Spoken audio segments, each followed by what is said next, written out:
Alright, yeah, another video. Okay, it's a video after this video, and I just didn't like it much. So I'm going to try to speed it up a little bit, which I kind of used to like about videos, when I could speed them up a little bit and just get them over with. Some of the videos really weren't that good, and yeah, so why waste the extra few minutes it takes to get through them? But anyway, yeah, so I'm going to do that to this video, but I have to edit in the old program, so we'll see how that works out. It'll be a good test anyway. And there was something else I wanted to add. Yeah, I'm just having a weird day. Yeah, weird. Nothing's in its place kind of day. Yeah. But I was thinking again some more about this whole idea of the perfect. When I start trying to think about like what the things I really enjoyed in my life, and yeah, there's of course the sex thing and this, that, and the other thing. These little moments, but those moments always had a context. I mean, they always had to be built up out of some sort of anticipation or something. There was sort of a raw pleasure though, just having I don't know, having a nice day and a nice environment where you're feeling kind of comfortable, a cigarette, I don't know. There's moments that are just really quite comfortable.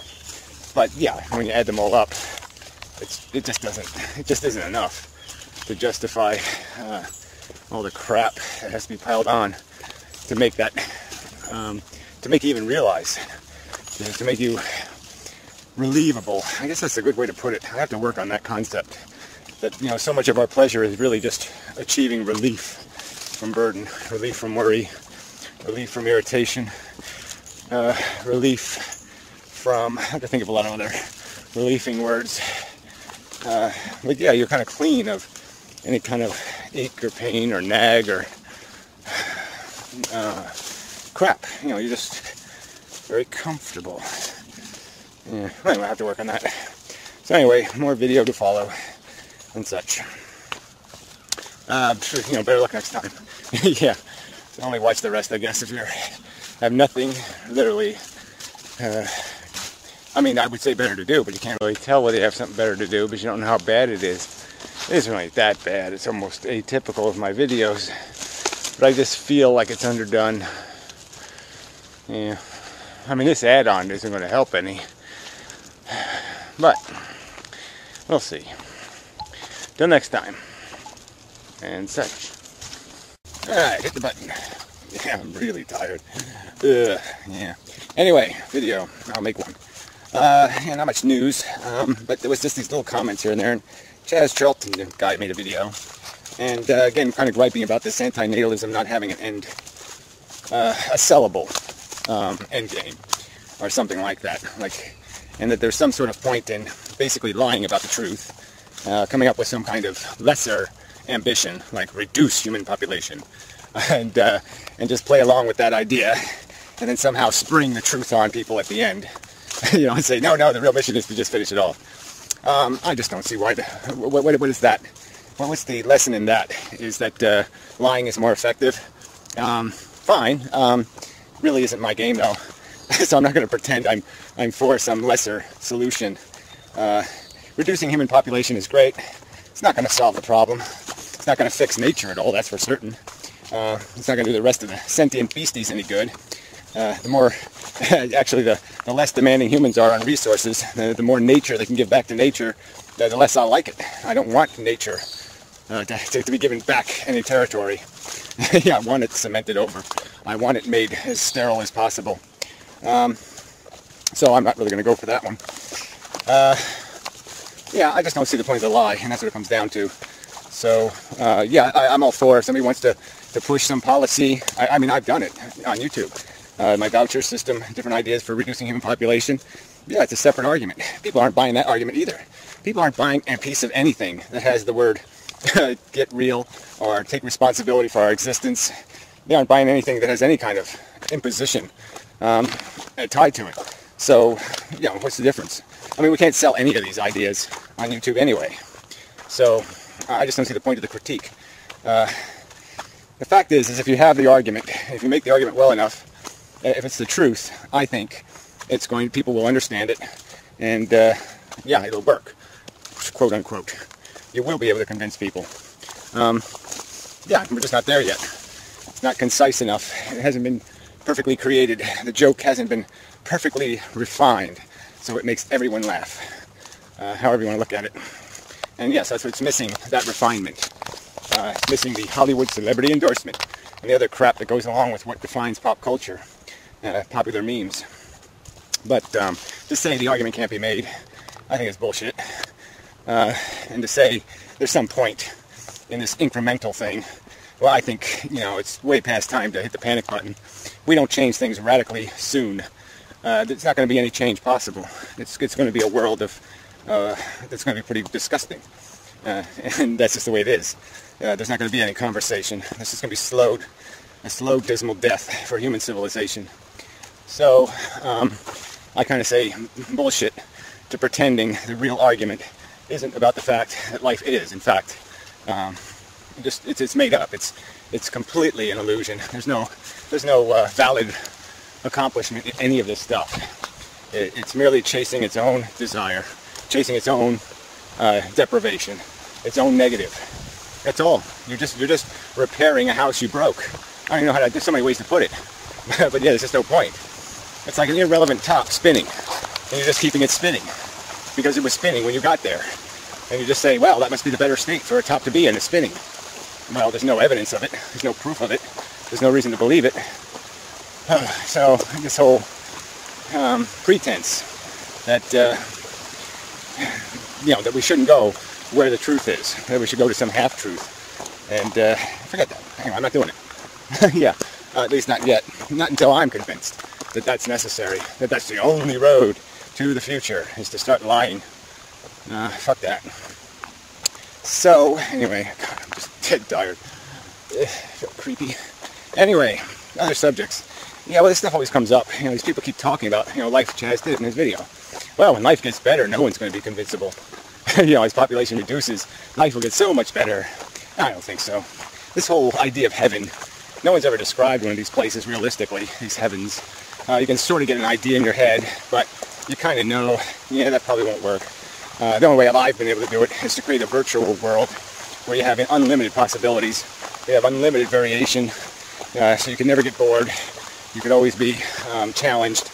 But yeah, in the real world, that's not going to happen. There's all these people who think they're going to do this transhumanism thing, and they don't even take transhumanism to the logical conclusion, which is virtual reality, that you would live in a matrix. That's the ultimate, the best resolution to transhumanism, is just to replace the need for a body.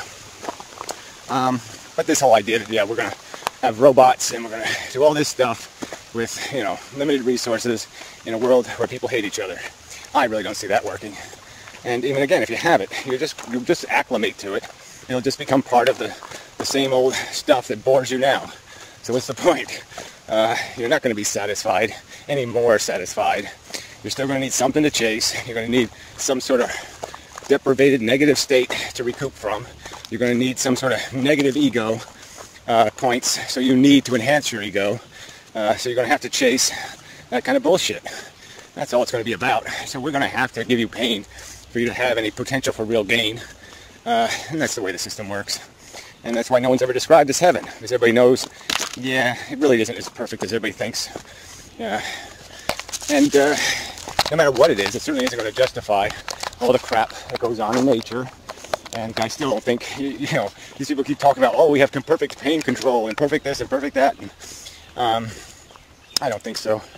And like I said, what's the difference? I think people would still find something to neurotically get upset about. They find something to be afraid of, to be angsty about. So I don't think it'll succeed, because I think you need the negative. And again, if you're too comfortable, you're not going to move. So that's just the way it is. Movement is created by a discomfort, not comfort. Comfort doesn't make you want to move. It's the other way around. So the more comfortable you make people, the less motivated they'll be to do a damn thing. Alright, some other point. Happily ever after. That's what it's really about. This idea that, some people, I got Professor Anton made some video, shit-colored glasses. And, you can just make this argument. It's all subjective. Chaz used that term, too. Well, I don't think so. I certainly don't think the idea that the imposition certainly isn't subjective. That's clearly an arrogance on the part of the aggressive force that's doing the creating. That's not subjectively equal. Subjectively, I mean, it's definitely an observable distinction between the natalist and the anti-natalist. As the anti-natalist is defending against the aggression, it's the defensive position. Yeah, and I just think there are some just basic rules here that we can't understand, that our desire does pervert the scales. And that if we do look at it honestly, the moments of true comfort, pure comfort, aren't worth much when stacked against the worst moments, the hardest moments. They really aren't. They do fall into they do seem quite trivial by comparison. And I think that's more than just a subjective personal observation. I think it is an intrinsic fundamental truth. Yeah. I mean, it'd be weird to say that you're subjectively, if you were evaluating some other creature caught up in a maze game, I don't think everybody would be arguing, well, that's just a subjective opinion. Well, that's just a subjective opinion. I think you would have the conversation in a much more rational tone, where you would talk about, well, what are these animals actually accomplishing, these rats running around in circles in the maze? Do they really, does their sense of accomplishment in, catching their bit of cheese or running in their wheel really make up for the blood and guts that the maze rips from them? I don't think everybody would be saying, oh no, you're too subjective. That's just a subjective opinion. No, I think people would be able to discuss some third party in the maze, some other element. And it's just because it's humanity that we're discussing, and all of a sudden it's a subjective argument. Well, I think the subjectivity is all on you,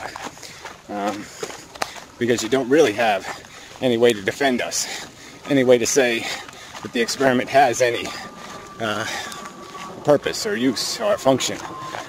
You just like it because you're addicted to it, you're attached to it, you grew up with it, so it's all subjective. And then you point your finger at the other guy and say his opinion is subjective. I don't think it's fair. He grew up attached to it, he grew up in it, so I don't think you can make that argument. It's just recognizing a truth that you're denying. It's, no point in repeating other videos, but I mean, it's unintelligent design. It's chemistry reproducing. There is no innate purpose. All there is one molecule falling off an evolutionary hill, where once it started rolling down that hill, there was no stopping it. And it just kept gathering and gathering and gathering like a snowball. And that's what we are. We're the snowball. But there's nothing deliberate. There's nothing useful. There's no purpose served, no need served, no wanting served, no necessity served, no function served, there's no dike with human as the cork. There's no, I don't know, I guess we could do metaphors for all day. Maybe I should do a video of just metaphors for how life doesn't do anything. Because it doesn't. Anyway, wow, I am so tired. Yeah, really fucked up. Hopefully I'm not dying of something. Yeah, yeah, just not enough sleep, I guess. Really. Woo. Yeah, it's pretty spooky and eerie inside my brain right now. Spooky and eerie. Ooh. Really good, kind of left field. Anyway, till next time, and such.